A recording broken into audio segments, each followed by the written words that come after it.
Jay, I'm an alcoholic. I have the pleasure of introducing Bobby Johnson. I've known Bobby about, a little over 11 years, I guess it was. He's been my sponsor about that same amount of time. He came to the morning meeting years ago, and I always liked what he had to say. And so it was a Memorial Day, one Monday, and out in the park, because I had just lost my sponsor, and I figured I better get another sponsor, And I asked him in the parking lot if he'd be my sponsor. And he said, well, sure I will. And I said, well, good, that's done, And he said, well, when do you want to meet? And I said, well, I don't know. And he goes, how about today? And I'm thinking to myself, well, it's Memorial Day. I'm going to be by my pool. I'm going to be barbecuing. I'm thinking, no, I don't really. I'm thinking I don't want to. And I said, well, sure. And so we met that day. And that just told me that, Bobby, he didn't matter what day or time it was. He's willing to help me. And he's always been there for me ever since. He always answers my phone call. And if he doesn't, he always calls me back, usually within the hour. And he always has something to help me with, and usually from the book. So I'm grateful for that. So come on up, Bobby. Thank you. My name's Bobby Johnson. I'm an alcoholic. For any member of the press out there, that's JOHNSON. So let's get that out of the way. I came up here to Cypresswood about 1995. I got into the program, and I was a post-oker for about 6 or 7 years. And I got married again in 1990. Well, let me tell you how this works. If you're an alcoholic and you get a divorce, you lose a house. When you get married, you get one back. It happened to be down here at Ponderosa Forest, and then I found out about the Alano Club here, and I checked. I'd always been an early morning guy, and I checked in, and it's a little different than Post Oak. I heard a guy say one time, he said, I go to the Post Oak Club, but I also go to AA. And so I've enjoyed meeting all you guys that come early in the morning, and you've supported me in my walk through life as a member of Alcoholics Anonymous. My sobriety date is July the 6th, 1987. Last time I had a drink was in December of 1982. I blew up my liver drinking, and the doctor said if I continued to drink, I would die. And I didn't want to die. But I had become active in a church. Let's just back up. My then wife, we went to marriage counselors continuously until they didn't work. And none of them ever worked. The first one we went to, that's the only one I enjoyed. That was a year after we got married. And this one picked out by my wife, and we went down there, and she felt there was something wrong with me, and I knew there was something wrong with her. Anyway, this first one, she says, sex solves everything. I liked her. I listened to her. And I enjoyed going and visiting with her. And she gave us an illustrated book on sex. It was on my side of the bed on the table there. And I tried to reference it as often as I could to improve our marriage. I came home one day and it was gone. I said, what happened to the book? It's pornography. Well, I kind of understood where she was coming from, but, it was kind of disappointing. After that, we never had a damn counselor that was worth a damn. Because I would tell her my side, and she would tell her side, and they never could reconcile. They came up with ideas on how you do all this kind of crap. But anyway, about 1980, at the height of my drinking, she came in. She said, "You find this guy. He's a preacher, and he's really good, really good." And I said, "Well, whatever. He was cheaper than most of them." And we go down there, and he said something that changed my life. He says, Bobby, you don't have a marriage problem. You got a God problem. Well, that's kind of unique. And he said, what we're going to do is we're going to pray for you to accept Jesus Christ as your Lord and Savior. That's okay. So we get on our knees and we pray the sinner's prayer. I can't remember what it was, but it's acknowledging I'm a sinner and I needed Jesus in my life. And when we say, I recited a prayer, my wife recited a prayer with him, and he said, okay, now, all your sins are washed away. You're a new creature. All things are forgiven. I said, man, that's a get out of jail free card. I said, I like this deal. So, as my story will unfold, I'm a scammer. I'm a con man, I'm a liar, and an extremely good one. I never had anybody catch me in a lie. But I work people, and I didn't realize this. I just thought it was a good way to do. I was born with character defects. And lying and scamming was part of my story. I was raised in a little town in North Louisiana. I'm the second of three sons to Boyd and Louise Johnson. Dad was an oil field worker. That means he was a heavy drinker. They all did that. Mom was a teetotaler and a great mom. I never could figure out how they it didn't mesh, but they had a great relationship, seemingly. And but there was something different about me than my brothers. And I didn't realize, alcohol has been rampant in my family for generations. And I didn't realize that I had alcoholism, as it's defined in the big book. You know, it's all about me, selfish and self-centeredness. I had no idea. But I felt different from all the other kids. But they didn't know it. The secret was I had to manipulate them to know that I didn't feel different.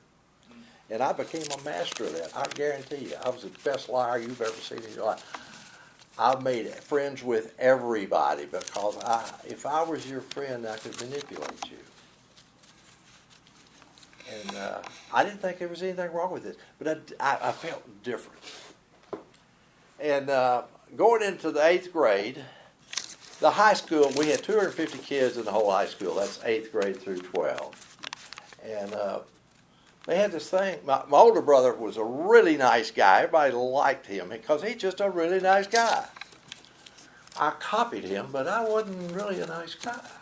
Because I had motives for everything I did, but I didn't understand that. That was just the way I was wired. And so we had this. They have these elections every year for the yearbook, and I was nominated for class favorite for the 8th grade. Well, that's kind of a prestigious deal. And I won. I was boy favorite. Got my picture in the yearbook with the girl favorite. And man, I like this. I like being the favorite. There's something special. I'm special. And but there was something unique about this. There were 51 votes in my class.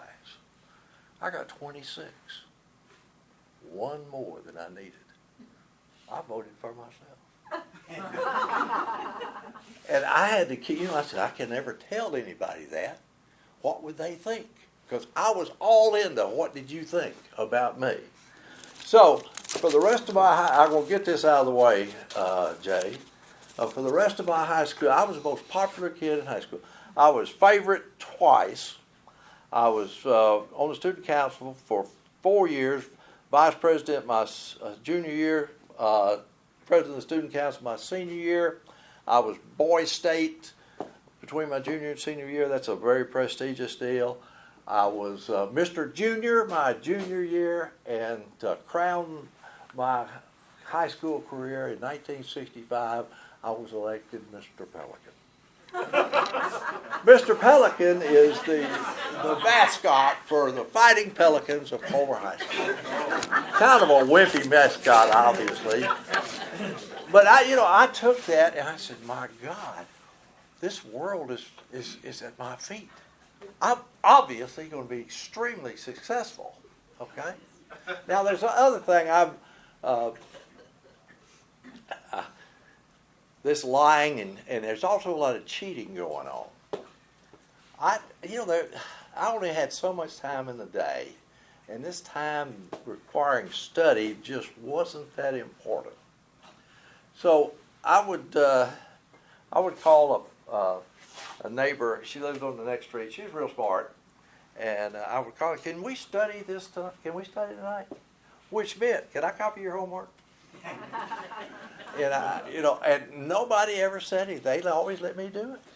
I developed extremely good peripheral vision, and I always sat by the smartest guy in the class, and nobody ever caught me. It was amazing, and I learned to focus, get eye contact with the teachers. Now, what I was doing, I was 100 miles away, but if I had eye contact, she thought I was paying attention, and I became a favorite student. It was just, these are the kind of things I worked on rather than studying. Okay, in my senior year, I took a course in bookkeeping. I'm a certified public accountant today. Okay, now this is how God works. I had an F in the class going into the final of the first 6 weeks. I had never made an F. I had never made a D. She had these tests. They were canned tests, and they were really hard. And nobody had ever made 100% on that test, any of these canned tests. I happened to be able to acquire copies of the test.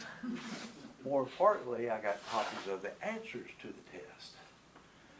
And so I went to see Miss Ferguson, and who is the teacher, and I said, Miss Ferguson, I'm so ashamed of myself.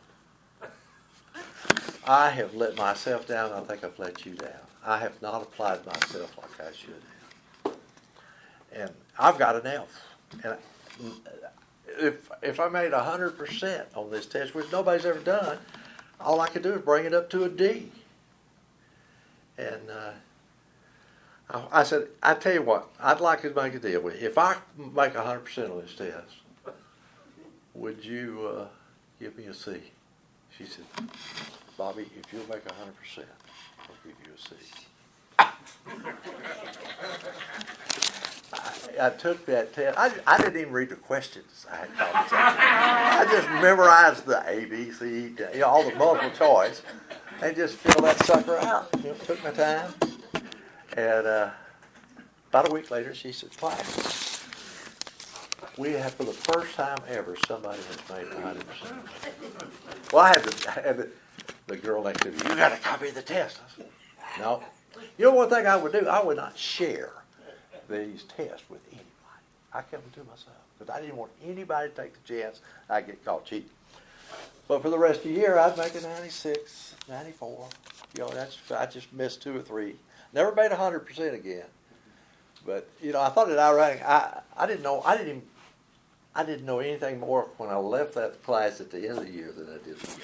But see, that's the kind of person I was. I was always on. There was always an angle to something. The easier, softer way to work across it. But when you do this, you're just throwing balls up in the air that you don't know where they're going to fall. There's something going on.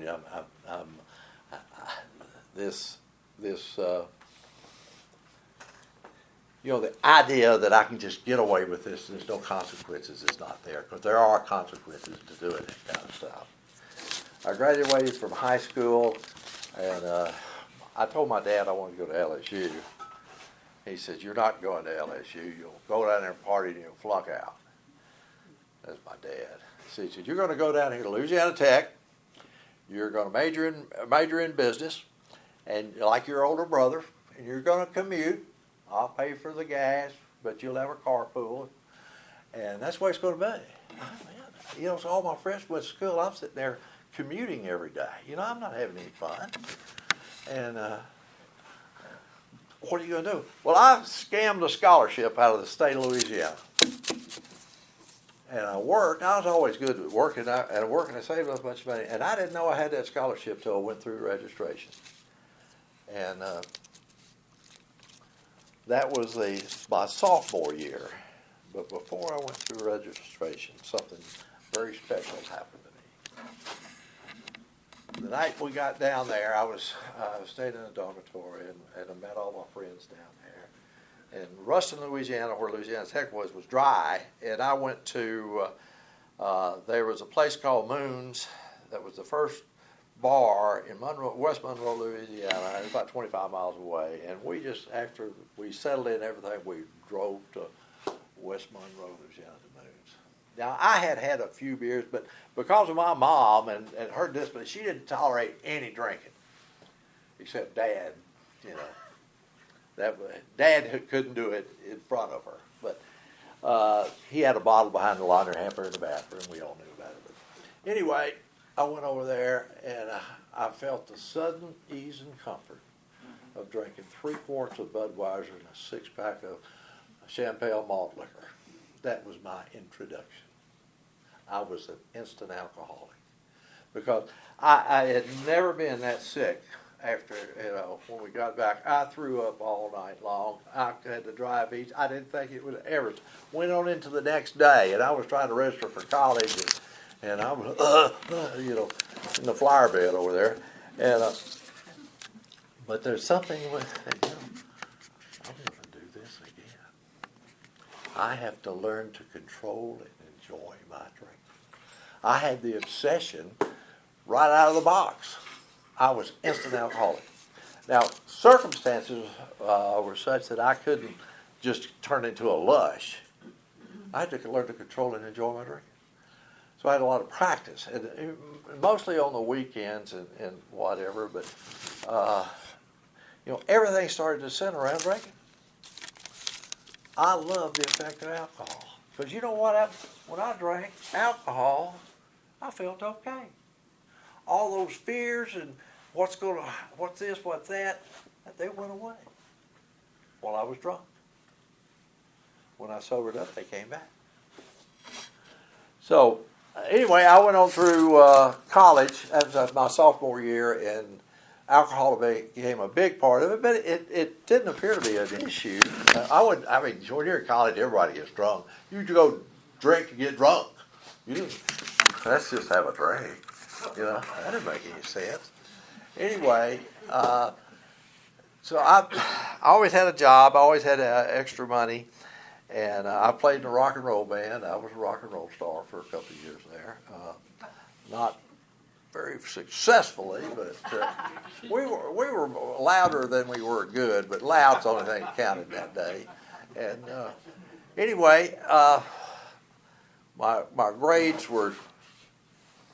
I was making C's. I had C average, But I found this. I took this accounting course. I made an A in it. It was easy.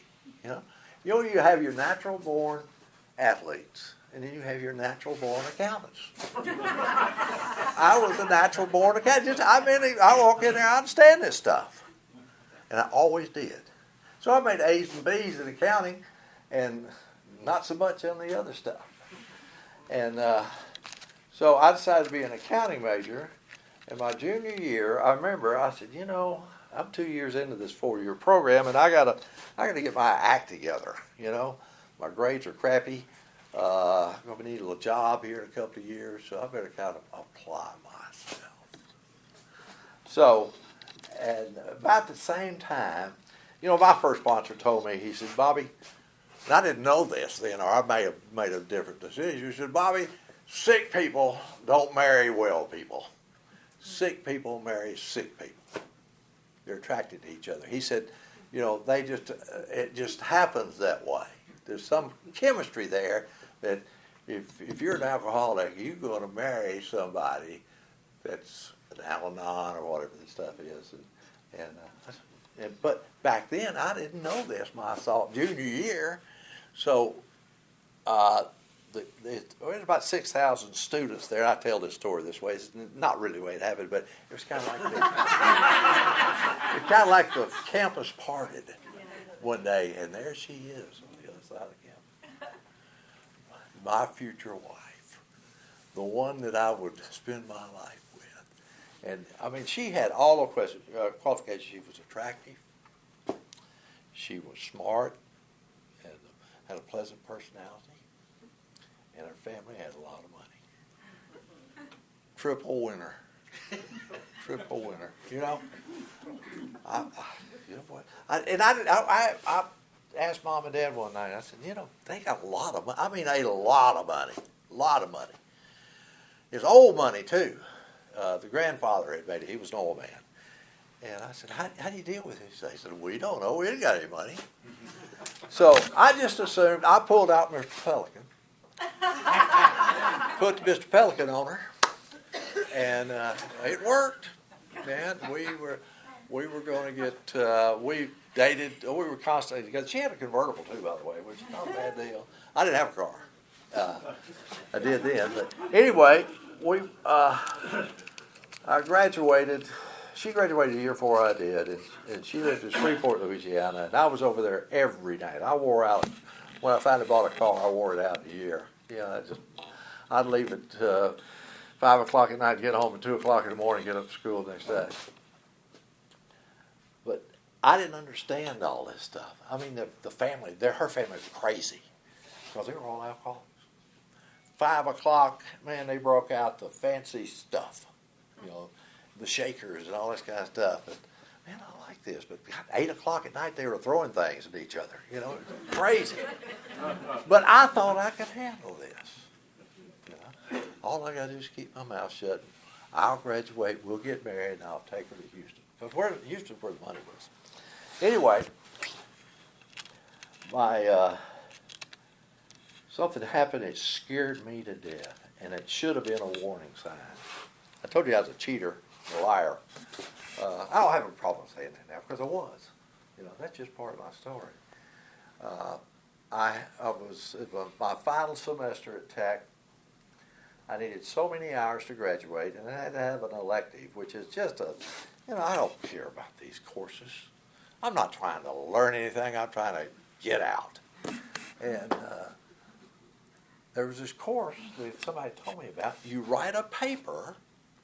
You write a 10-page paper for 1 hour's credit, 15 or 20-page paper for 2 hours credit, and 25-page paper for 3 hours credit. And you always got an A. I gave A's.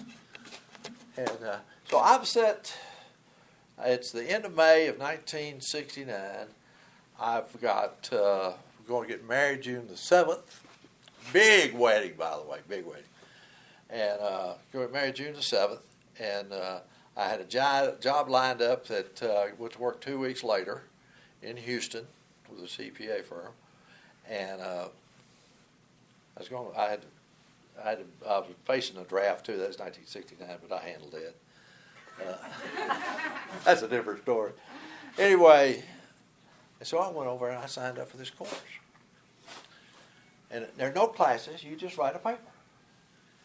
And so I went out to my hometown had an LSU extension farm. That's where they did research for farms. I went out there to see the guy. I knew everybody in town. They all knew me. And I went out to talk to the guy because I needed a subject in the back of my mind. I knew how this was going to play out, so I went and saw the head of the guy. I knew him, and I said, I need to write this paper. And I was wondering if you had any subject matter that you could kind of point me in that direction. He said, I wrote a paper here recently. And you might want to look at it and make some, maybe it's a good thing that you can get some sources out of it.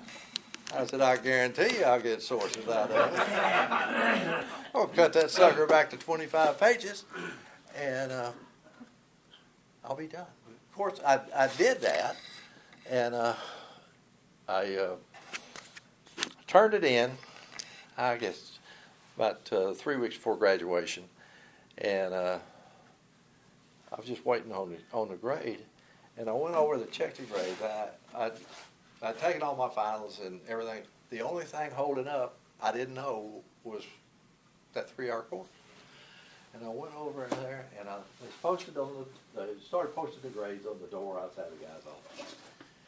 And I looked up there, and there were 2 F's. They weren't mine. God damn, that guy's reading this stuff. What if he looks all those? I had the bibliographies, the sources, and everything. I all made up. And I said, my God, what if he reads that thing? It's an F. I don't graduate. I don't get married. I don't go to the work. My world is contingent on this thing. I was just scared to death because my whole life depended on what happened. So I'd go over every day, not post it, every day, not post it. So finally, I got the courage, and I went over there to Professor so-and-so. I'm Bobby Johnson. I'm with this class. I wrote this paper, and I'm leaving school. I'm getting married next week, and I just wanted to know when I could see my grades. And he said, what was your subject? Something like how to feed the world or something like that. And he says, my wife read that paper the other day, said it's an outstanding paper. I said, I really put a lot of effort. You see where I'm getting at? And I walked out there, I didn't say relief, I said, God damn, I'm good. That's what I thought, because I had never been caught. And I didn't understand that, except I must be really good. Well, I graduated, we got married, and later on somebody asked me, Bobby, when did you first see there's going to be problems in marriage? I said, when I saw her walking down the aisle, I said, this is not going to end well. I had a premonition, and she didn't ask for a divorce for 7 days. Of course, my drinking, I'm drinking every chance I get, and with her family drinking, they're all drunk. She didn't drink, and she had a problem with people drinking with anybody. She was extremely insecure, as it turned out, scared to death, and I didn't know how to deal with that. God damn it, just get over it. Well, that doesn't work. And so we went to, we didn't go to counseling for a year, but in that summer, when an alcoholic has problems, we need to divert the attention. So, 3 months into that marriage that's going to hell, I was married 22 years, by the way, so I can handle pain. I always said, it just came to me today. They should have said on the wedding, do you, Bobby, take this woman to be your lawfully wedded hostage? Yes, I do, And she said the same thing. So we held each other hostage for all that time. Crazy. Brad knows my ex-wife, by the way. He was my son's college roommate. And anyway, but we acted like it was okay, but it wasn't okay because neither one of us knew how to live life. I was selfish, she was selfish, and it was chaos all the time. So after about 3 months, don't you ever tell this story, Brad? No, sir. Okay. I came up with it. Why don't we have a baby? That would give her something to deal with.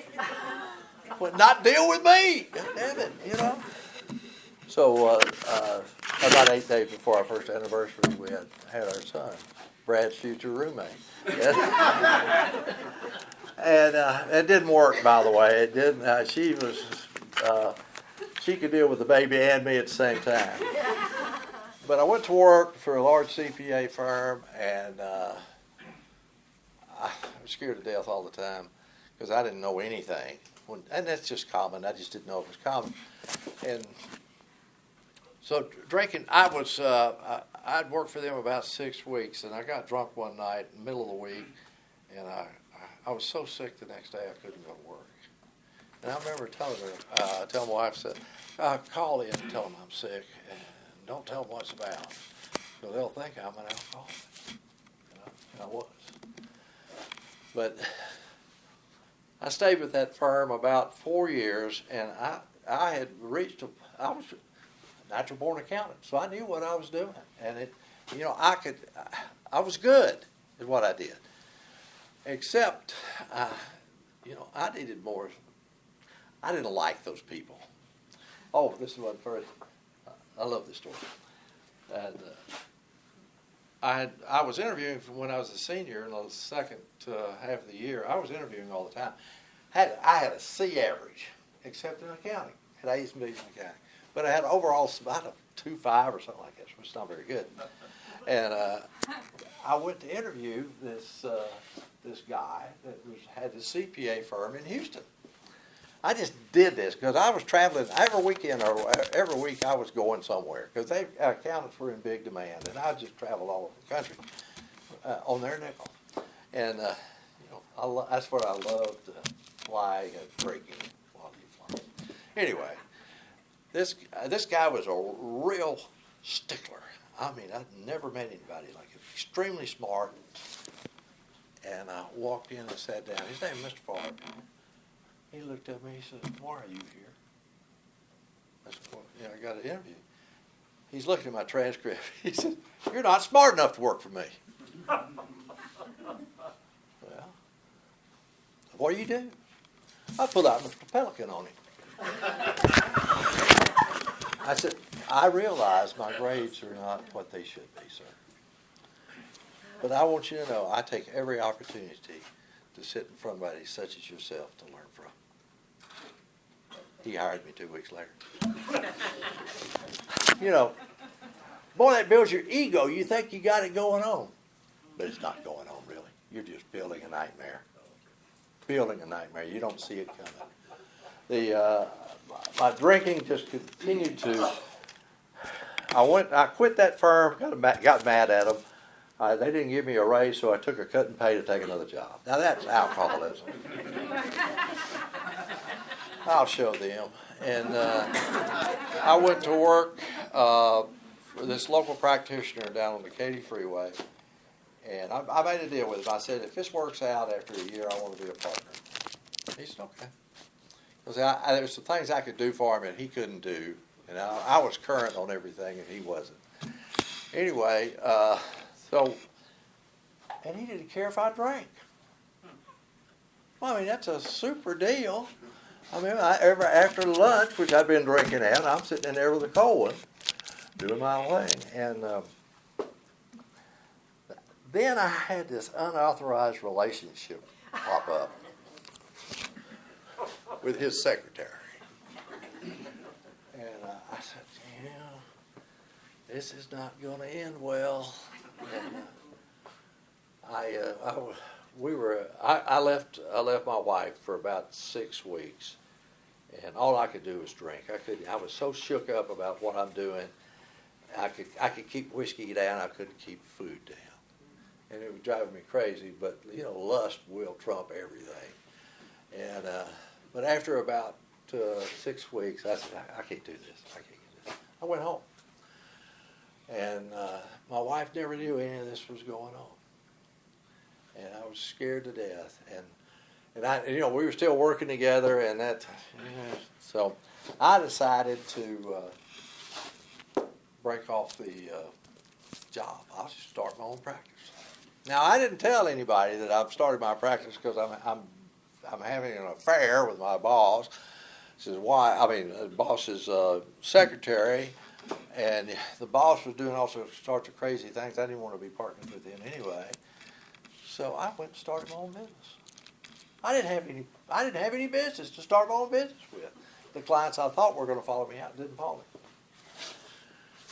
So, but I was in Houston, Texas in the late 1970s.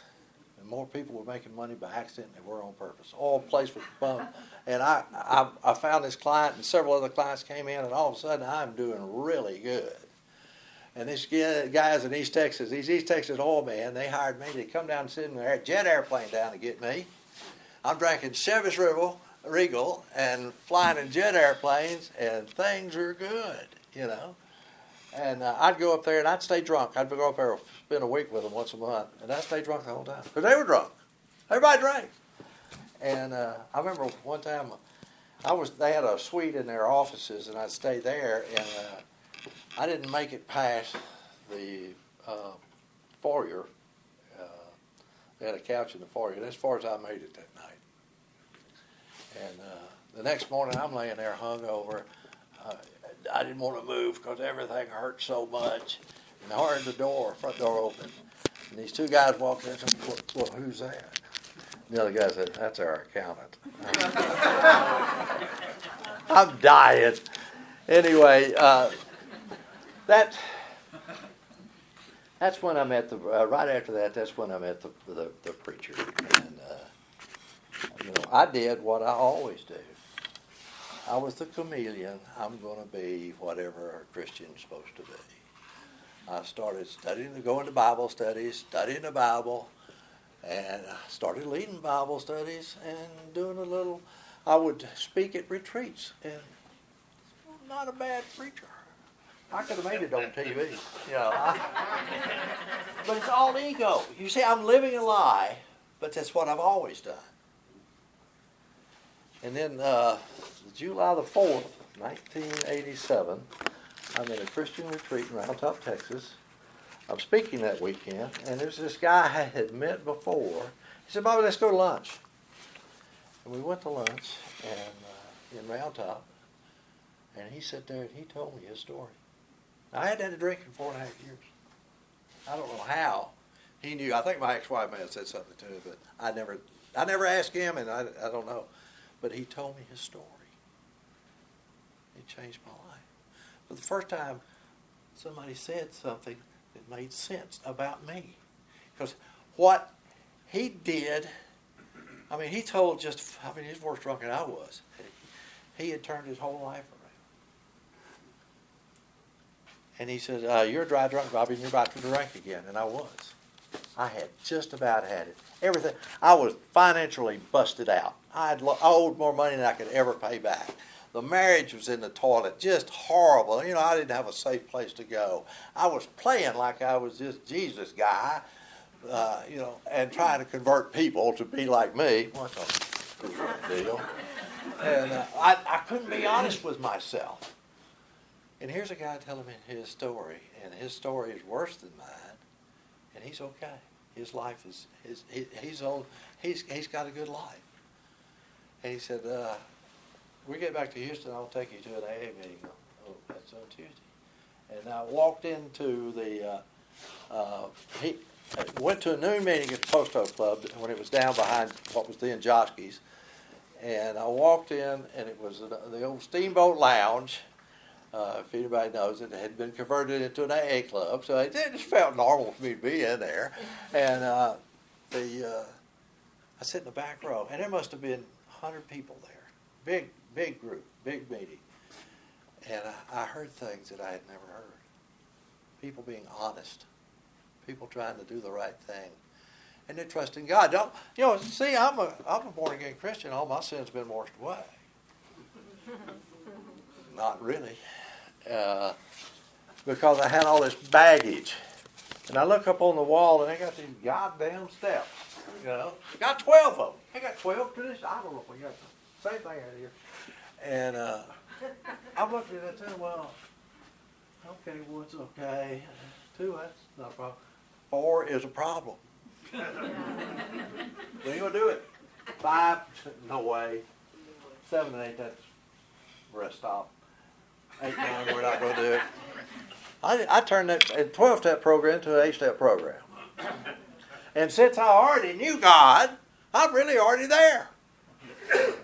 That's the way I looked at it. That's the way I self-deceived myself. But I kept coming back because there was something happening in those rooms. I was hearing something. I was hearing the message of Alcoholics Anonymous. And I was so afraid those people would I would sit back there and just hide behind somebody. And so the leaders wouldn't call on me because I didn't have anything to say.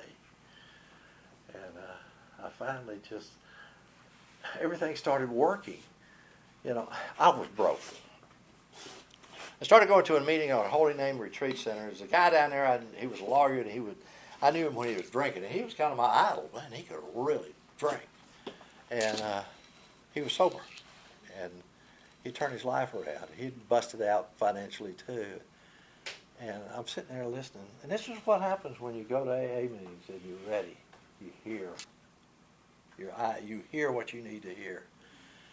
And he was telling his story. And one time he said, I walked into the 24-hour club, which is over on Navigation. It's a low-bottom place. And I walked in with this book, and he was a lawyer, and his sponsor was a plumber, East End plumber. And he walked in with this book. And I remember the book. I never read it, but I remember the title. It says, "I'm okay, you're okay." And his sponsor grabbed that book, threw it in the garbage can. He said, "What you do?" He said, "You ain't okay." And I heard that. I ain't okay. And then he talked to, he was telling a story about, he was broke. I'm broke. And, I owed a lot of money. A lot of money. And he said, his sponsor said, go to your office and stay all day. He said, "I ain't got any work." He said, "God's not going to send you any work if you're not there to do it." That registered with me. And I had an office, no work. And I went to work at 8 o'clock and stayed all day. And they did it every day for a few days. And then the phone rang.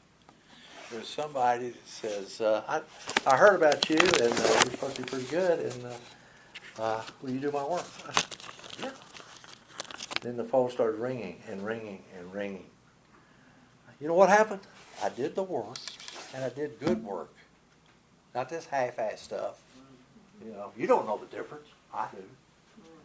But I did the work. I sent a bill. They paid me, and I could pay my phenomenal. So that's how it works. I'm 40 years old. Been a CPA for 20. I don't know how this works. And all of a sudden, go to work and stay all day. And all of a sudden, I could pay all my bills. I couldn't pay all that back stuff. But, I found a God deal. I woke up in the middle of the night. Back in those days, you had these 90-day notes. That's the way you did them. Redo and renew every 90 days. Pay them a little interest going down the road. Well, I didn't have enough money to pay the interest on this big note, which means that if you can't pay the interest, then the jig is up.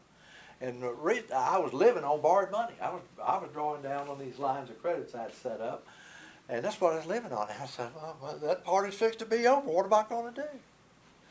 Woke up in the middle of the night just in terror because that 90-day note was coming in. And God told me, "Bobby, you don't have the problem. The bank has the problem." Totally different perspective. I can't hear you. Oh, you can't hear me? Oh, I'm walking away from the mic?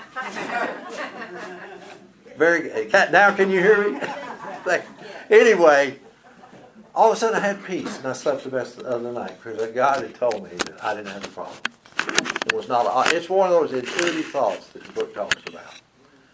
And so I talked to my sponsor about it. He said, "You need to go tell the banker you don't have any money." I said, "Well, I don't do that. I'll find out soon enough."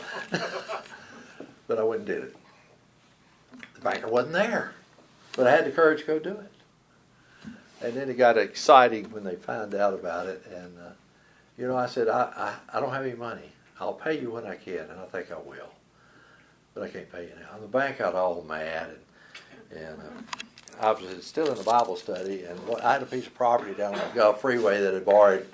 I paid $85,000 for it, but I borrowed $125,000 on it, so I could just have a little walking around at little extra money. And I was in this men's Bible study, and at the end of anybody got any prayer requests? Yeah, I've got one. I've got this building I can't sell, and I wish everybody pray for my building to sell. And well, sure. And so it was a matter of prayer every week.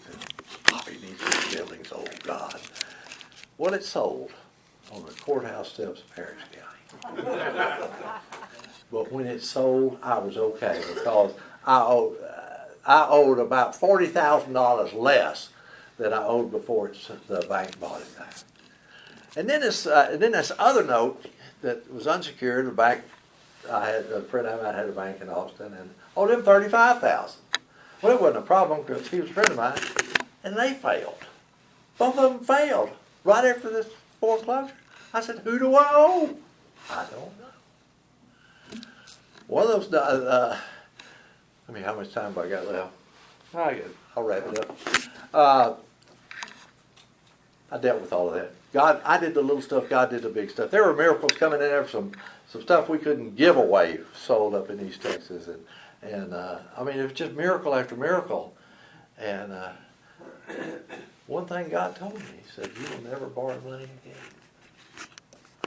You've abused alcohol and you've abused debt."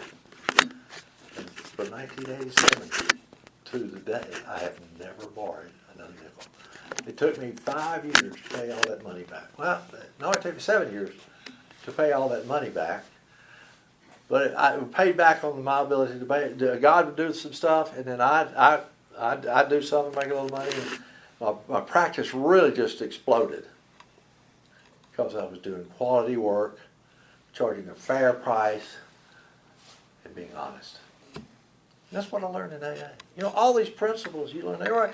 By the way, I did, after a couple of years, find out I was living outside of I was living in an apartment on the Katy Freeway, and one night it just came over me. All this surrender stuff you guys are talking about, and there was always, I will if.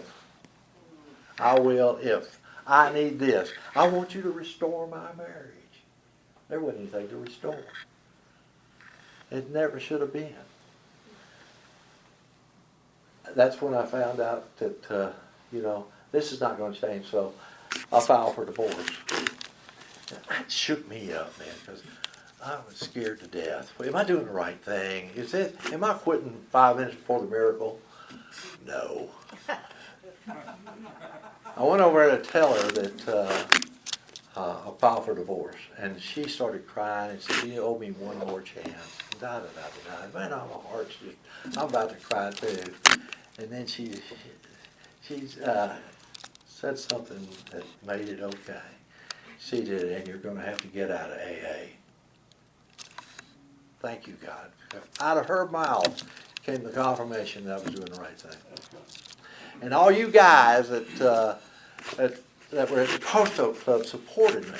When I filed for divorce, those church people, they kicked me to the curb. Okay? God hates divorce. I said, God hates a crappy marriage worse. And I know there was no hope for that marriage. It took 2 years to get the divorce. You people said, give her anything she wants. Treat her with respect. Do not fight. Do not fight. We never had a court appearance. We never had interrogatories. I said, you can have everything. You just can't have me. And she fought it and had all her friends. I didn't have any friends except you guys, and that's all I needed. And but it was kind of funny. I was going to the Post Oak Club every morning, and I went in there. It was June 4th of 1992, and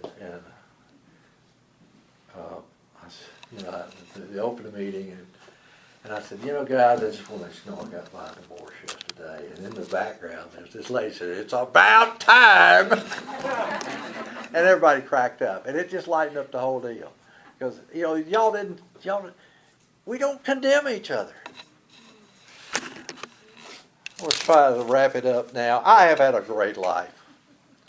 Everything I went through for 40 years to get to these rooms and the 35 years after it has got me to this point that I'm at today. I do the right thing, and the right thing has happened. I trust God and leave the results up to Him. I clean up the past and trust God. I wake up every morning and make a contact with God. My prayers were really simple. They're right out of the big book. Ask him in your morning meditation what you can do for the man who's still sick. Book says that's on 164. That's what Bill Wilson said we start our day with. And then it says something else. The answers will come if your own house is in order. So the second part of my morning prayer is, God, show me what part of my life is not in order. What part of my house is not in order. And he'll show it to you. I mean, it's not, all of a sudden it becomes plain what you need to do. I married a lady, Janine, in 1995. And she's been a joy. She doesn't understand alcoholism. You know, she thinks this is a secret society and should remain that way. But I talk to her every day. If I'm out of town or whatever, I talk to her every day. We laugh. We laugh. Nothing is serious. We're not talking about anything, and I just hear her laugh. And my God, it's just a wonderful thing to have a companion like that. And we've got a beautiful place in New Mexico. She has not quit working. I'm done. And we're very comfortable financially after all I went through. And I have this thought, my retirement does not rely on selling lucky numbers. I don't have to win the lottery to be okay, because as I started doing what I was good at doing, charged the right price for it, and if I needed to get that stuff done, I got it done. I was down there to midnight many days in April and March doing tax returns out my ass. When you're doing tax returns out your ass, you got a lot of tax returns and you're making real money. When I quit, I was charging $400 an hour. That's a lot of money. But I was that good. People, I told people, there's two things you'll know if you do business with me. You'll sleep good at night because you know I'm sleeping good at night. Because I will take care of you. I'm not going to lie to you. People come in and say, listen, I'm kind of in the gray area. I said, I don't do gray area. There ain't no gray area. It's black or white. Okay? And we do the white part. And you can be assured that you'll be done right. And God blessed me with the. You see the whole transition from a guy that was dependent on himself. The book says self-reliance will hardly be a success.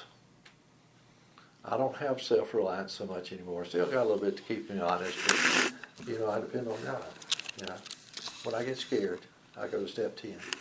Step 10 on page 84, he'll tell you how to get rid of that fear. I was driven by 100 forms of fear, self-delusion, which is insanity, self-seeking, and self-pity. Man, I could make you cry with all the stuff that was going on in my life in those days when I was drinking. Poor Bobby. Poor Bobby. Poor Bobby. I was miserable. And you know what y'all said? You manufacture your own misery. Oh, all I have to do is look at me. Now what about me needs to be changed? Everything. Everything. But God's very gentle. I'll finish with this. It's a big deal to me to realize that there is no condemnation in these rooms. When I went to the church house, they were always, I tell you what, you don't do it our way. We worship the true God, and if you don't line up with us, you will burn in hell. Well, that's kind of scary. Not a good thing, because they're talking about eternity. All I got to do is be honest with myself. And God gives me the courage to do the right thing. Being honest is really easy when you trust God. It's impossible when you don't. And you will stay crazy and not know. Crazy will be normal to you. The book says, and how it works, read it every day. It says, on those ABCs, it's, let me get this right, I'm forgetting the word. It says,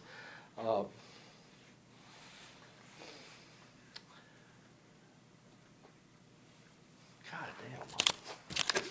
That's right. That's right. I practiced it all afternoon. It says our personal experiences. No, our personal adventures. That's what it says. Our personal adventures before and after. Everything I did, I was wired to do until I found God through you people. Nobody has come and said, boy, you're a lousy guy. Man, you're a horrible person. You cheated on your wife, you lied and stole. You know, I used to think if it's unattended, it must be free. I'm walking away from the back place.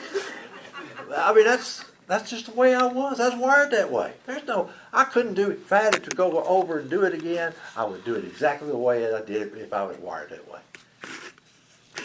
Those who do not recover are constitutionally incapable of being honest with themselves. They are not at fault. They're born that way. We're all born in a certain way. And our experiences, my only currency in life is my experience. I've got a new sponsee in Capitan, New Mexico. He walked up to me about 3 weeks ago. I've got a little shop there. It's open when I'm there. It's not open when I'm not. And they say, why do you do it? I said, because I can. You know, I just go down there, it's my playpen. And this guy walked up. He said, is this 123 Smoky Bear Boulevard? I said, yes it is. I thought he was a customer. A rare thing down at my shop. Anyway, he said, do y'all have AA meetings tonight? I said, over in that bus. The bus? Yeah, the bus. And he had been out of prison for about 8 months, on probation, scared to death he's fixing to drink it. I mean, he's just a sponge. And we're on step 4. And he said something the other day. I said, he would have a problem with his sister. And I said, you know, Tommy, we cease fighting anything and everything. How do you do that? I said, you trust God. Fighting will kill us. He called me the next day, and he's dancing with this God deal. He says, can I talk to you? Sure. He said, well, I read that. He said, I want to tell you right now, my God is a Viking God. All right? I've never met a Viking God. But you know, I sit there and said, I don't care if it works for you, if that's your understanding. That's where you start. Man, that's a good sign. And he read a proverb from this Viking something, and it lined up with that thing in the big book. Cease fighting anything and everything we have to. What a miracle. And I get to work with that guy. And he's hilarious. I mean, he's just a sponge. And what do? Well, let me pay so we're going to work on the 4th step. And he said, on this 4th step, can we just kind of cut some of that stuff out and just hit the high spots? I said, no way. We're going to cover it all. I said, get your pen and paper. It may take a while. But that's a miracle. You know, the book says our real purpose is to fit ourselves. You know what fit means? The right size.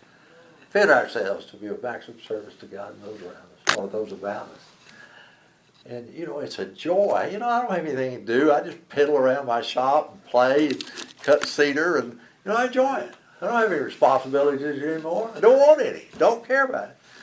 And, you know, life's good. And then I get a guy just, hey, you'll be my partner? I need you. I really do. And it's a blessing. And I don't know where it's going. I can't make him sober.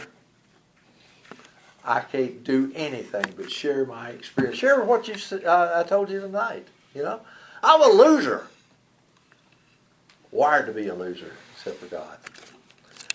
But I know I went through everything I went through, all the lying and cheating and stealing and getting away with it. I think I had some kind of leg up on life, and I didn't. All I needed, I blew up everything that had any value in my life. I blew it up. And today, I got a good life, you know, because God's in charge and Bobby's not. And I practice that every day. Because circumstances are going to be there. They're going to push your buttons. They're still attached. But, I recognize when I'm off in the weeds. When disturbed, Bobby, you're in the weeds. Look at yourself. Be honest with yourself. And ask God to solve his new problem. And that's what this program's all about. I love AA. It's given me a life. I can't imagine where I was 35 years ago. There's no drama in my life. God damn, that's good. So I think we're there. 5 minutes over. I'll pay for this meeting if you.